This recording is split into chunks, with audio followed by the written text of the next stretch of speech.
Hey, Mr. Jam here, and welcome back to another episode of FTB Oceanblock. Before we get into the agenda of today's episode, I would like first to do a little recap pertaining to what I have posted many weeks ago, or like 2 weeks ago, about this MK2 version of my gas burning generators setup.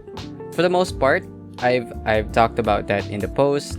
In this particular episode, I'm just going to be showing you the behind the scenes of how I set this one up. So, again, 2 pressurized reaction chamber can accommodate 3 gas burning generators.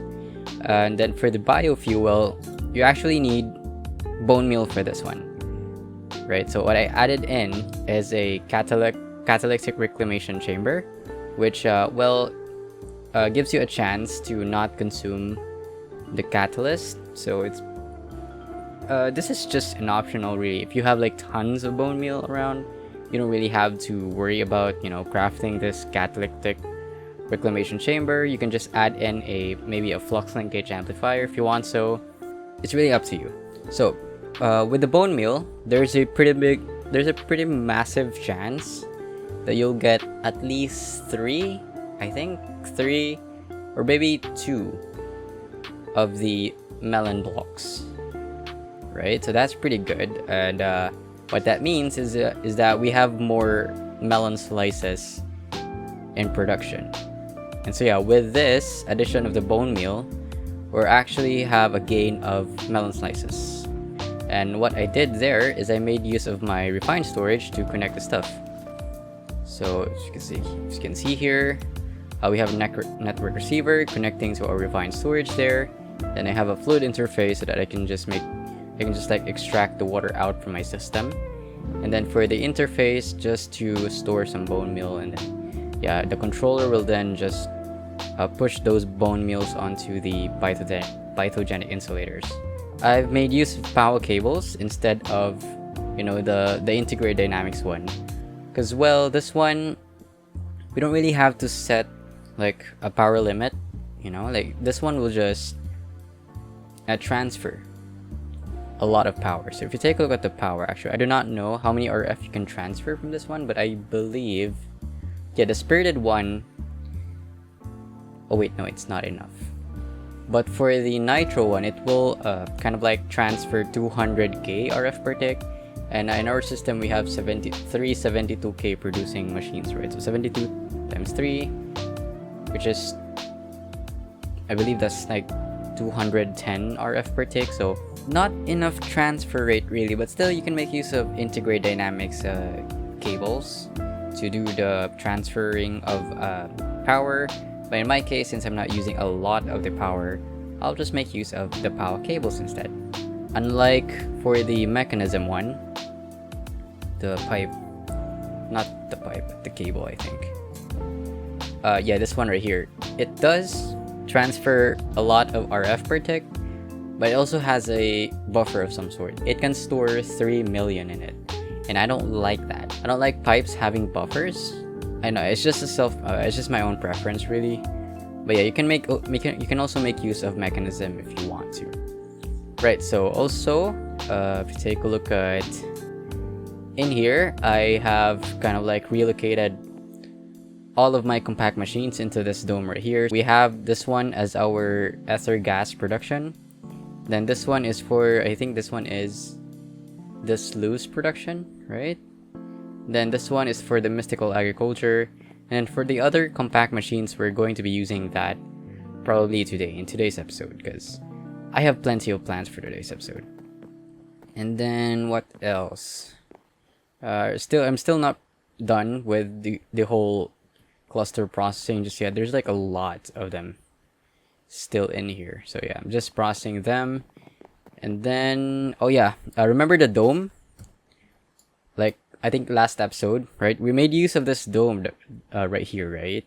And it's not working even though the chunks are force loaded, and that kind of sucks. And so I decided to just move or like make another dome somewhere nearby, like within this circle that we have.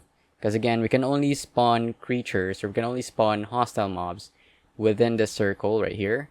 So I just decided to, put like a dome on the very a side of this circle that we have, and yeah, just utilize that one to, for as for our mob farm. Again, the liquid ones like the essence, the or rather the pink slime, the liquid meat, and as well as the milk. Yeah, all of those. We have like tons of them already, which is kind of nice, especially the essence one, since this is the thing that we need the most to automate our what you call this, our mycelial gens, right? Speaking of that one, where's my mycelial gen? I think this is the mycelial gen. Oops, nope. Spoiler alert. Yeah, let's go here. Yeah, this is the mycelial gen, remember, right?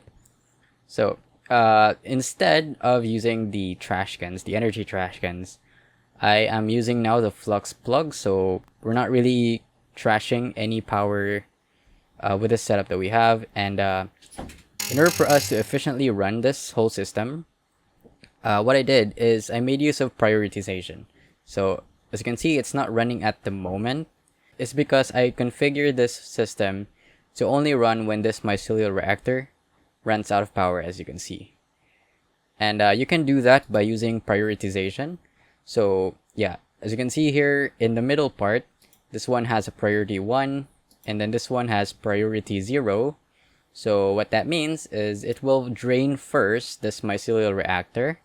Once this power or mycelial reactor runs out of power, it will then consume the power from those other machines.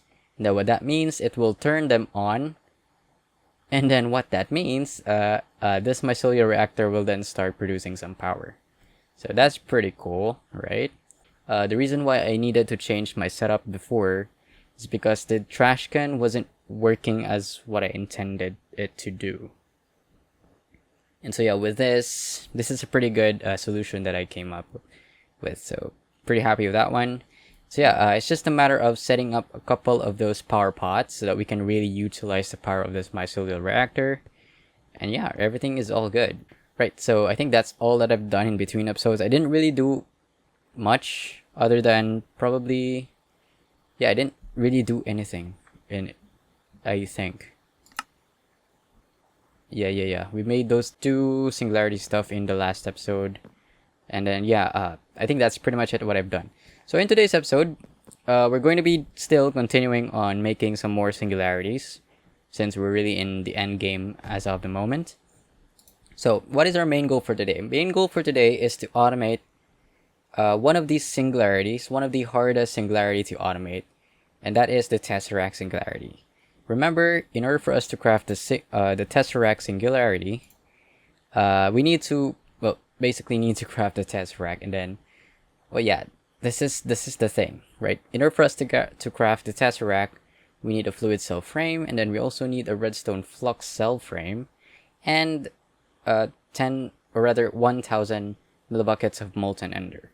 And then, for the molten ender, we can either make use of entity melting, or we'll just kind of like melt some Enderman or any ender mobs to get some molten enders. We can do that. But the thing is, I am using ender pearls like a lot, maybe I think in the future, but so I kind of don't want to waste my ender pearls just to create those tesseracts. And so what I'm going to do is I'm going to make use of the entity melting, right? And then we're going to be melting Enderman to get the molten ender. So that's what we're going to be doing today. And then for the main goal, or for the sub goal, we're going to automate 2 more Singularities. And then for the miscellaneous, same old, collect quest rewards. So let's do that first. Collect rewards. This is the Animal Rancher. Empowered Sluice. I might as well make the Advanced Item Recycler, I think. Yeah, let's do that one, since I do have some end rods with me now. That would be appropriate. Because yeah, remember, oh wait, I did not show you.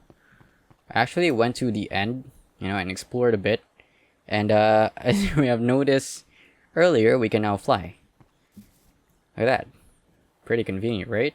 Yeah, I went and explored an end just to grab me some draconic flight module, so that we can have creative flight. Because it's been like what? We are in episode 18, I think, 19. I'm not sure.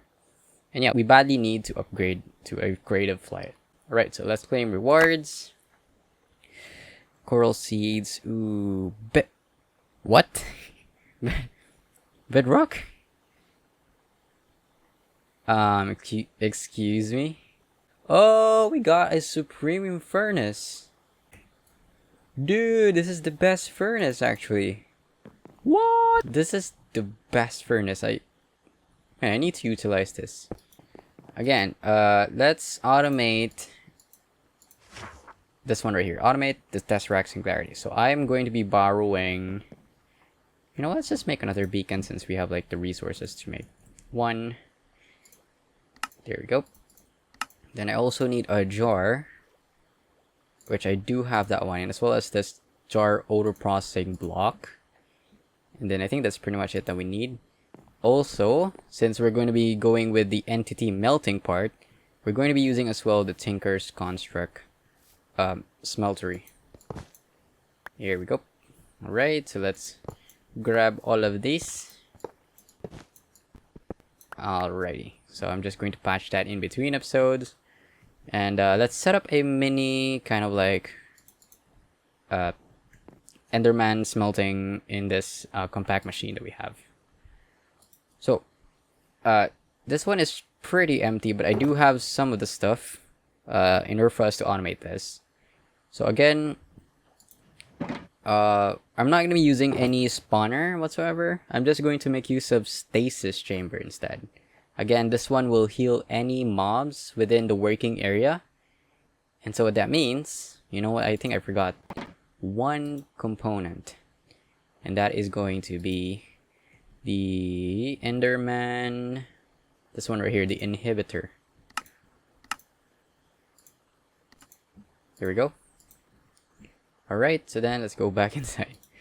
Right, so I'm going to be putting, let's see, not the stasis, or actually, yeah, the stasis chamber somewhere here. If we show the working area, yeah, it will work, or it will heal any mobs within this area right here.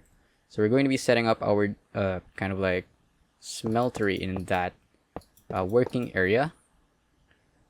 Actually, I need you to be something like this. Right, and then these guys right here.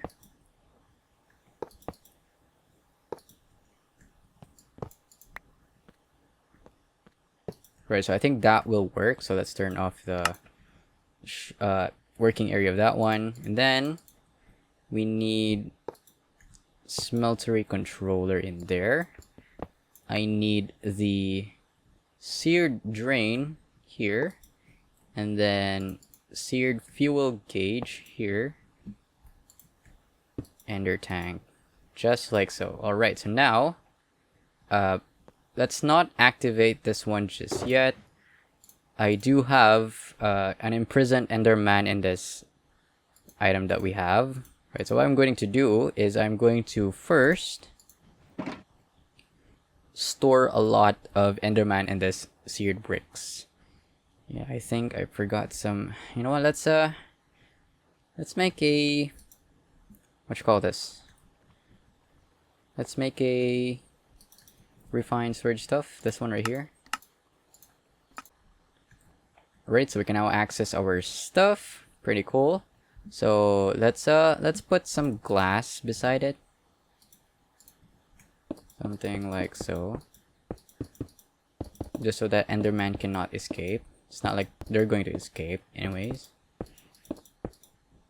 Something like that. And then Ender inhibitor on the back. Right, so we need to activate the stasis chamber, and as well as we need to put some Enderman inside of this. So let's do that, and then let's grab our mob duplicator. Right, so this one will spawn on that block right there. So since this is on, I think it's just a matter of putting the imprisonment tool inside of this mob duplicator. So now if I do that, will it work? There we go.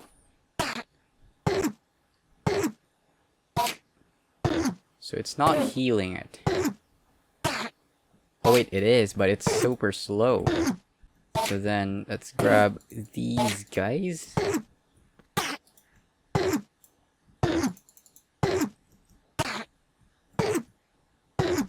Right, so this guy is not dying anymore. That is what we want. We don't want any Enderman dying in our system that we have. So, since we can now accommodate this Enderman to fully heal itself, I think we can now put multiple Endermans. You are super loud, by the way. There we go. Right, so for some reason we're not healing this Enderman fast enough. Or maybe I'm just crazy, I don't know. But yeah, my plan is I want to put 40 Enderman inside of our smeltery controller. There we go. Right, so that is 2 Endermans. I feel like we're not healing fast enough. The reason why I needed 40 Enderman is because in every, let's see, molten ender. And every time we hurt an Enderman, let's see, we only get 25 millibuckets. And I kind of want to have 1 bucket per tick.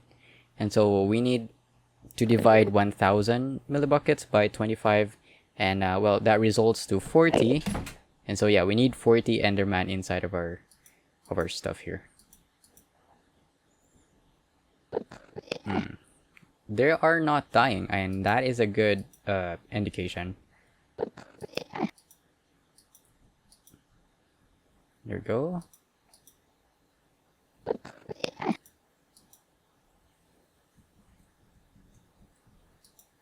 Alright.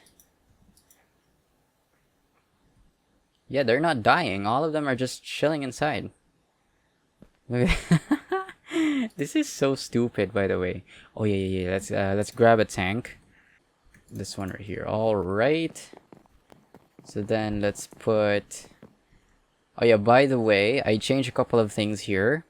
So as you can see, I added in a black hole controller, or like another 2 more black hole controllers, because this one will be storing all of the singularities. Right? There are 30 singularities in the game, and so this one can only store 16. So I added in 2 more black hole controllers, and yeah, we'll be putting all of our singularities inside of this black hole controller tanks. Black hole controllers. So that's pretty cool. Alright, so I need to put another one of this black hole. Why is this unit one? I don't want this. I need a tank. This one right here. Alright, so let's put you there. Once we start pumping the molten ender into our system, it will then get stored in that tank. Look at these dudes. So right, let's put the Tesseract beside it, and I think it will just auto pull. So this one, let's put this onto sand only. Activate. So yeah, I think it will. Look at that. It just emptied it. Crazy.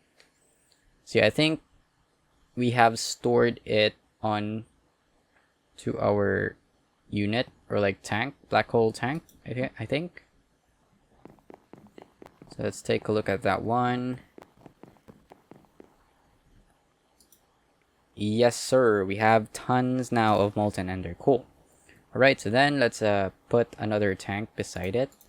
So this one will be for exporter.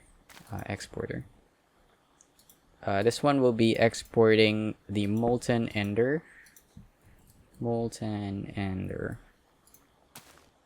Tinker's construct, this one right here. Alright, so we should stack.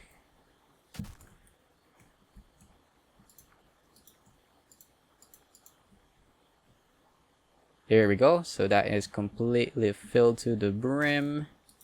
So then tank. Let's get another one that is configured to lime. Lime. There we go.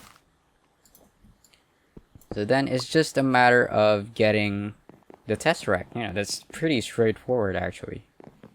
So let's go back inside of this. And then let's set up like a mini automation here.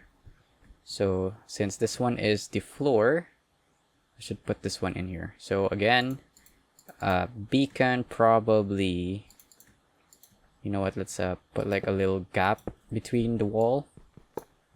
There we go. So then jar on top of this, auto processing block, and then I need an interface.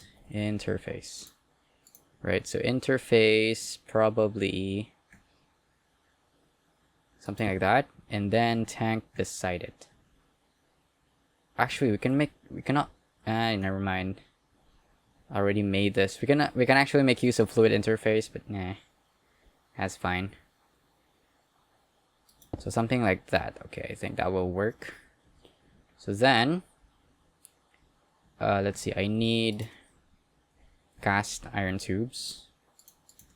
So you and you will be creating Tesseract. For some reason I can't click that one. So I guess I need to put the cells here. So this one should be crafting this one, the reds, or not that one, the fluid cell frame, and as well as the fluid cell. Right, so need crafting card.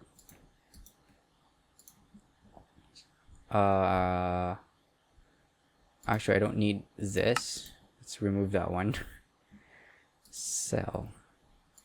I actually need, yeah, I think this one right here. Right? Cell.